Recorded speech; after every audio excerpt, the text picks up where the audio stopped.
ইতিমধ্যে তোমালোক সকলোৱে গম পাইছা হায়াৰ ছেকেণ্ডাৰী স্কুটি মেৰিট লিষ্টটো প্ৰকাশ পাইছে। যিসকল ছাত্ৰ ছাত্ৰীয়ে এতিয়ালৈকে মেৰিট লিষ্টটো পোৱা নাই, তোমালোকে এই ভিডিঅ'ৰ ডিছক্ৰিপশ্যনত টেলিগ্ৰাম চেনেলৰ লিংক দিয়া আছে, সেইটো লিংকত গ'লে তোমালোকে মেৰিট লিষ্টটো পাই যাবা। টেলিগ্ৰাম চেনেলত লিংকটো আপলোড কৰা হৈছে।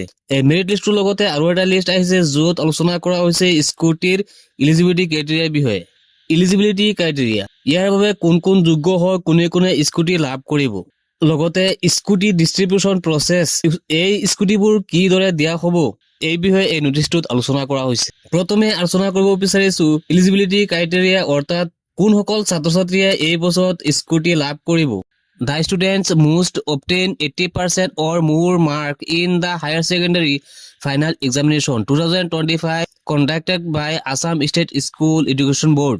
যিসকল ছাত্ৰ ছাত্ৰীয়ে হায়াৰ ছেকেণ্ডাৰী চূড়ান্ত পৰীক্ষা আসাম ষ্টেট এডুকেশ্যন বৰ্ডৰ পৰা 80% বা তাতকৈ বেছি নম্বৰ লৈ উত্তীৰ্ণ হৈছে, সেইসকল ছাত্ৰ ছাত্ৰীয়ে স্কুটিৰ বাবে ইলিজিবল হয়। Option B, only students in the betterment and reappearance category will not be eligible the scheme.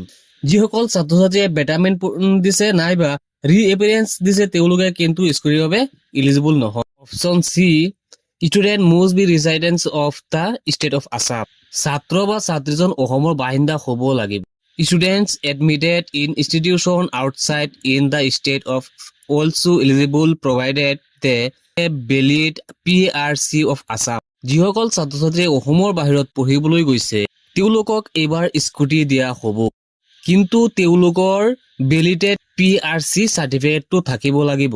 Option E, it is an applicant present scheme program no offline application. এইবাৰ তোমালোকে অফলাইন এপ্লাই কৰিলে নহ'ব, online apply কৰিব লাগিব। 4 নম্বৰত আহিছে distribution progress. Option A দি আছে the list of students with 80% and above mark will be collected from Assam State School Education Board. যিসকল ছাত্ৰ ছাত্ৰীয়ে এইবাৰ হায়াৰ ছেকেণ্ডাৰী চূড়ান্ত পৰীক্ষা 80% নাইবা তাতকৈ বেছি নম্বৰ পাইছে, পাছ কৰিছে, তেওঁলোকৰ লিষ্টটো কালেক্ট কৰা হ'ব আসাম ষ্টেট এডুকেশ্যন বৰ্ডৰ পৰা। অপশ্যন বি দি আছে the least of the beneficiaries wheel be uploaded in, এটা লিংক দি আছে, ইয়াত তোমালোকে এটা লিংক চাব পাৰিছা, এই লিংকটোত সেই লিষ্টটো আপলোড কৰা হ'ব। অপশ্যন চি দি আছে the eligible student will be fill up on an online application form, the link to the online application form will be published by Director of the Higher Secondary Education in the official website DSE. অৰ্থাৎ ইয়াত কোৱা হৈছে এইবাৰ যিসকল ছাত্ৰ ছাত্ৰী eligible হয় online application form online apply কৰিব লাগিব, আৰু অনলাইন কৰাৰ যিটো লিংক আৰু লিংকটো Director of Higher Education in the official website-ত আপলোড দিয়া হ'ব। আৰু ডি নম্বৰ দি আছে the Director of Higher Education will notify a list Nadal principal for smooth distribution of scooters of eligible beneficiaries. অৰ্থাৎ ইয়াত কোৱা হৈছে ডাইৰেক্টৰ অফ হায়াৰ এডুকেশ্যনে নডাল প্ৰিন্সিপালৰ ওচৰত এটা লিষ্ট পাব্লিছ কৰিব, য'ত নাডাল প্ৰিন্সিপালসকলে স্কুটিবোৰ স্মুথভাৱে ডিষ্ট্ৰিবিউচন কৰিব পাৰিব। Option E, the nodal principal will be responsible for collecting of the appreciation certificate from the DSE.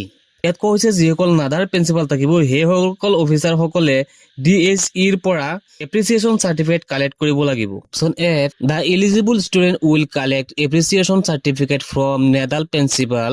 ইয়াত কোৱা হৈছে যিসকল ছাত্ৰ ছাত্ৰীয়ে ইলিজিবল হ'ব তেওঁলোকে নিজৰ এপ্ৰিচিয়েশ্যন চাৰ্টিফিকেটটো তেওঁলোকে প্ৰিন্সিপালৰ পৰা কালেক্ট কৰি ডিলাৰত জমা দিব লাগিব নিজে নিজে। জি নম্বৰত কৈছে the government will provide the amount for scooter registration and insurance of the Nadal principals. After properly verifying the beneficiary details, the Nadal principal will ইয়াত কোৱা হৈছে স্কুটাৰ ৰেজিষ্ট্ৰেশ্যন আৰু ইঞ্চুৰেঞ্চ কৰাৰ বাবে যিমান টকাৰ প্ৰয়োজন হ'ব এই টকাখিনি চৰকাৰে নাডাল প্ৰিন্সিপালসকলক দিব, আৰু এই টকাখিনি প্ৰিন্সিপালজনে ডিলাৰৰ ওচৰত ছাবমিট কৰিব। 8 নম্বৰত কোৱা হৈছে the student will be collect the scooter from the dealers. The students will not pay any money to the dealers for the cost of registration and insurance.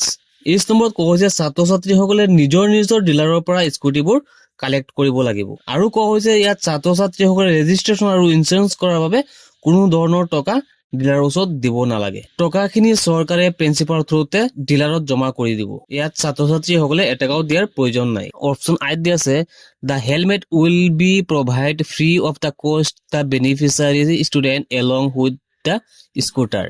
স্কুটাৰৰ লগত এটা ফ্ৰীকৈ হেলমেট দিয়া হ'ব।